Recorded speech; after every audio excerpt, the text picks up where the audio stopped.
সাংবাদিকদের নির্ভীক হওয়া দরকার, সাংবাদিকদের সত্য সংবাদ প্রকাশ করা দরকার। সেদিক থেকে এমডি নিউজ সত্য সংবাদ প্রকাশ করছে এবং নিজেরা নির্ভীকভাবে প্রচার করছে। আমি বলবো যে কোথাও কোনো ভয়ের কারণ নেই, সাংবাদিকতা করুন, সঠিকভাবে করুন। যদি আপনার কোনো সমস্যা, আমরা আপনার পাশে আছি, যেভাবে চালাচ্ছেন সেভাবে করুন। আপনাদের খবর যেন মানুষকে অনুপ্রাণিত করে, খবর যেন মানুষ যেন কখনো মনে না করে যে এই নিউজ পেপারটা পক্ষপাতিত্ব করছে। ফলে এই দিকটা বলবো নিরপেক্ষভাবে চালান। আপনাদের ধন্যবাদ জানাচ্ছি। আপনাদের জন্য আমাদের বহু মানুষ আমাদের কথা জানতে পারছে, এই জন্য আপনাদের আরেকবার ধন্যবাদ জানাচ্ছি।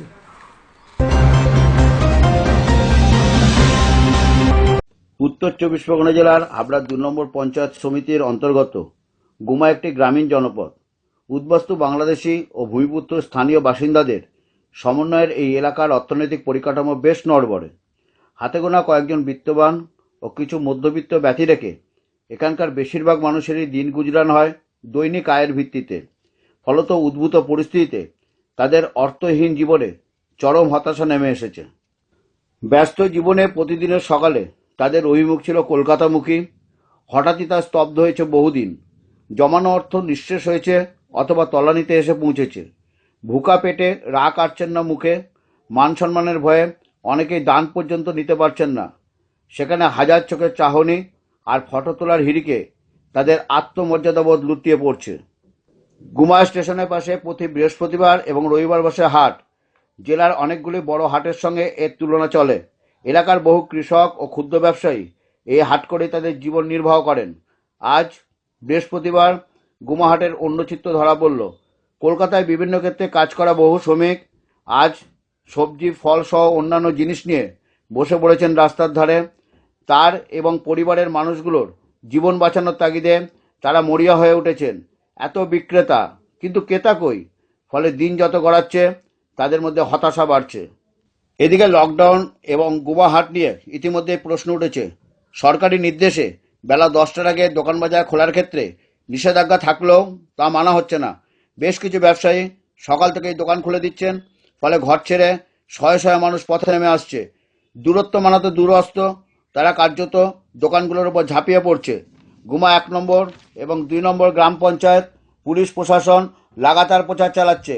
গুমা রবীন্দ্রবাজার ব্যবসায়ী কল্যাণ সমিতি, গুমা ইউনাইটেড ক্লাব, গুমা ছাত্রবৃত্তি ক্লাব সহ বিভিন্ন সংগঠনের সদস্যরা রাস্তায় নেমে পরিস্থিতি মোকাবিলার জন্য দিনের পর দিন চেষ্টা চালিয়ে যাচ্ছেন, কিন্তু নিটফল প্রায় শূন্য। অন্যদিকে গুমাহাটে ব্যাপক জনসমাগম ঠেকাতে বেশ কিছুদিন আগে স্থানীয় সমস্ত সংগঠন, পুলিশ প্রশাসন, গুমা 1 নম্বর ও 2 নম্বর গ্রাম পঞ্চায়েত এবং হাট কমিটি সম্মিলিতভাবে এক সভা করে। এই সভায় সিদ্ধান্ত হয়েছিল আপাতত গুমাহাটকে ভেঙে এলাকার 3টি জায়গায় করা হবে। কিছু ব্যবসায়ীকে হাটে রেখে বাকি ব্যবসায়ীদের গুমা ইউনাইটেড ক্লাবের মাঠে এবং গুমা বেসিক স্কুলের মাঠে বসানো হবে। হাতে গোনা 2-1 ব্যবসায়ী এই ব্যবস্থা মেনে নিলেও বৃহত্তর ব্যবসায়ীরা এই সিদ্ধান্তকে কার্যত বুড়ো আঙুল দেখিয়েছেন। ফলস্বরূপ গুমার প্রতিটি হাটে ব্যাপক জনসমাগম হচ্ছে, যা থেকে এই এলাকার চরম আতঙ্ক সৃষ্টি হয়েছে।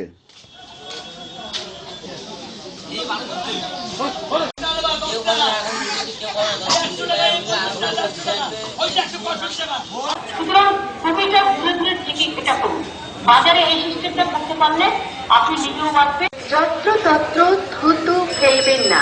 একজন অন্য জনের থেকে অন্তত 1 মিটার দূরত্ব বজায় রেখে কথা বলুন।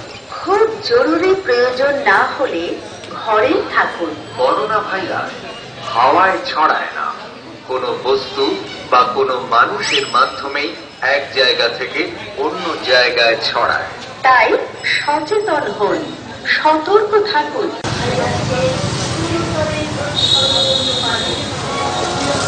অহেতুক গুজব রটাবেন না, বিভ্রান্তিমূলক কথা ছড়াবেন না।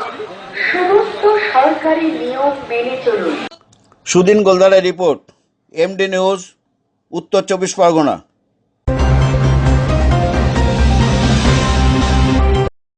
মুর অ্যাভিনিউর বুদ্ধ সমিতির পক্ষ থেকে মুখ্যমন্ত্রীর ত্রাণ তহবিলে 25,000 টাকার চেক তুলে দিলেন সংঘের সম্পাদক।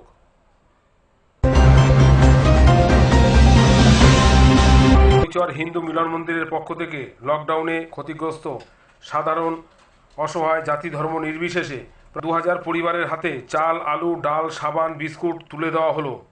কি বললেন কৈচর মিলন মন্দিরের স্বেচ্ছাসেবকরা আমরা দেখে নেব। কোভিড-19 যে মহামারীর আকার নিয়েছে, যার জন্য আমাদের দেশে, ভারতবর্ষ তার প্রভাব পড়েছে। প্রায় 5000 জন আক্রান্ত। তারই ফলে যে লকডাউনের সিদ্ধান্ত আমাদের সরকার নিয়েছে, এই লকডাউনের জন্য আমাদের যে নিম্নবিত্ত পরিবারদের বাড়িতে খুবই খাদ্য সংকট দেখা দিয়েছে। তাই আমরা ভারত সেবা সংঘের অনুমোদিত কৈশোর হিন্দু মিলন মন্দিরের তরফ থেকে প্রতি বাড়ি বাড়ি 5 কিলো করে চাল, আলু এবং সাবান, হাত ধোয়ার জন্য, আমাদের বারবারই বলছে বারবার হাত ধুতে, তাই সাবান এবং বিস্কুট, কিছু খাদ্য সামগ্রী প্রত্যেক বাড়ি বাড়িতে আমরা দেওয়ার ব্যবস্থা করেছি। জন্য আজকে সমগ্র বিশ্ব লকডাউন এবং আমাদের ভারতবর্ষেও লকডাউন চলছে, আমাদের রাজ্য সেই লকডাউন চলছে। এই অবস্থায় সাধারণ মানুষ থেকে মধ্যবিত্ত সমস্ত মানুষ প্রচণ্ড অসুবিধার মধ্যে আছে, বেরোতে পারছে না, তাদের দৈনন্দিন খাওয়া দাওয়া প্রায় সমস্যার ব্যাপার হয়ে দাঁড়িয়েছে। তাই আমরা কৈশোর হিন্দু মিলন মন্দিরের পক্ষ থেকে আমাদের ভলেন্টিয়ার্সরা 7 দিন ধরে আমাদের প্রায় 2000 পরিবার, জাতি, ধর্ম, সম্প্রদায়ের নির্বিশেষে প্রত্যেকটা মানুষের হাতে আমরা চাল, আলু, বিস্কুট এবং সাবান আমরা তুলে দিয়েছি, বাড়ি বাড়ি দিয়েছি। আমরা অনেক বাইরে গ্রাম থেকে যাদের ফোন আসছে, আমরা সেখানে গিয়ে তাদের দিয়ে আসছি। আমাদের হিন্দু মিলন মন্দিরেও আমাদের এখন এইসব কর্মকাণ্ড চলছে এবং আগামী দিনেও আমরা এই প্রচেষ্টা চালিয়ে যাব। প্রায় 2000 পরিবারের মধ্যে আমরা দিয়ে ফেলেছি। এমডি নিউজের জন্য অভিজিৎ দার রিপোর্ট, কৈচর, পূর্ব বর্ধমান। শুভ নববর্ষ 1427 সাল। আমি national anti crime and human rights council of ইন্ডিয়ার জেলার সভাপতি গোপাল মণ্ডল বলছি। থমকে যাওয়া পৃথিবীটা একদিন গতিময় হবে। অন্ধকারের শেষ একদিন সকলে নতুন সূর্যোদয় হবে। আমরা সবাই এমন একটি ভোরের অপেক্ষায় আছি, যেদিন ঘুম ভেঙে উঠে শুনব পুরো পৃথিবীটাই সুস্থ আছে। এই সুস্থ রাখতে গেলে কেন্দ্র সরকার এবং রাজ্য সরকার আমাদের কাছে যে বার্তা পৌঁছেছে, আপনারা সেই বার্তা অনুযায়ী মেনে চলুন। লকডাউনকে অবহেলা করবেন না। আপনারা বাড়ির বাইরে যাবেন না, বিনা প্রয়োজনে বাড়ির বাইরে বেরোবেন না। সকলকে আমার অভিনন্দন, সকলকে আমার শুভেচ্ছা, সকলকে আমার ধন্যবাদ জানিয়ে আমি আমার বক্তব্য শেষ করলাম। নমস্কার।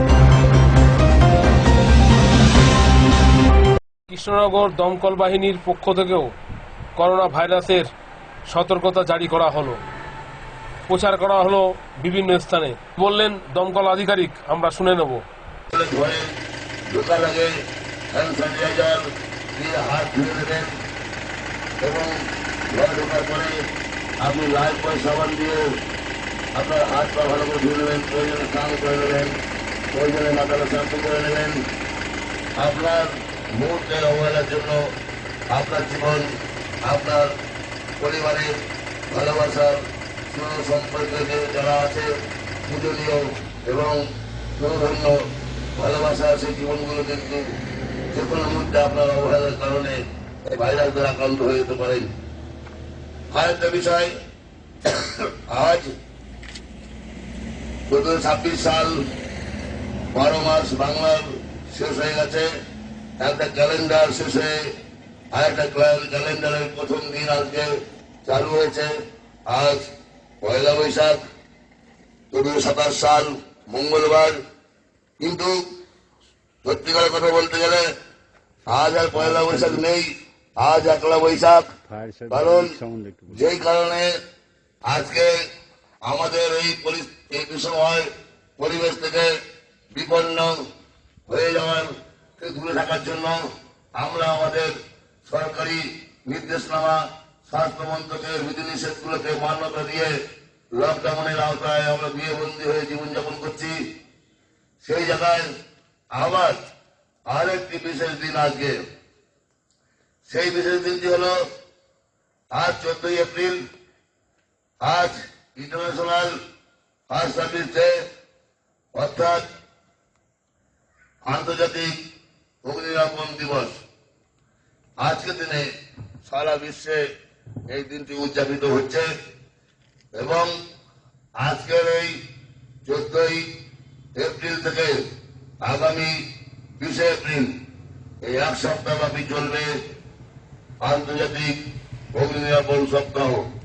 প্রতি বছরের ন্যায় আমরা এবছরও এই পরিবেশের মধ্য দিয়ে যাতে আপনাদের স্মরণের খাতায় সেই কথাগুলো আবার মনে করিয়ে দিতে পারি, সেই প্রয়াস নিয়ে আমরা এই আন্তরিক আবেদন রাখছি।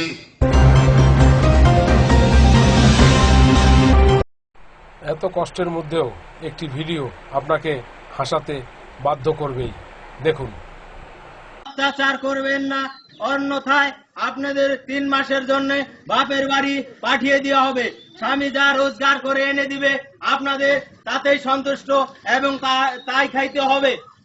একটি বিশেষ সরকারি ঘোষণা, লকডাউনের জন্য স্বামীর উপর কেউ অত্যাচার করবেন না, অন্যথায় আপনাদের 3 মাসের জন্য বাপের বাড়ি পাঠিয়ে দেওয়া হবে। একটি সরকারি ঘোষণা, একটি বিশেষ সরকারি ঘোষণা, লকডাউনের জন্য আপনারা কেউ স্বামীর ওপর অত্যাচার করবেন না, অন্যথায় আপনাদের 3 মাসের জন্য বাপের বাড়ি পাঠিয়ে দেওয়া হবে।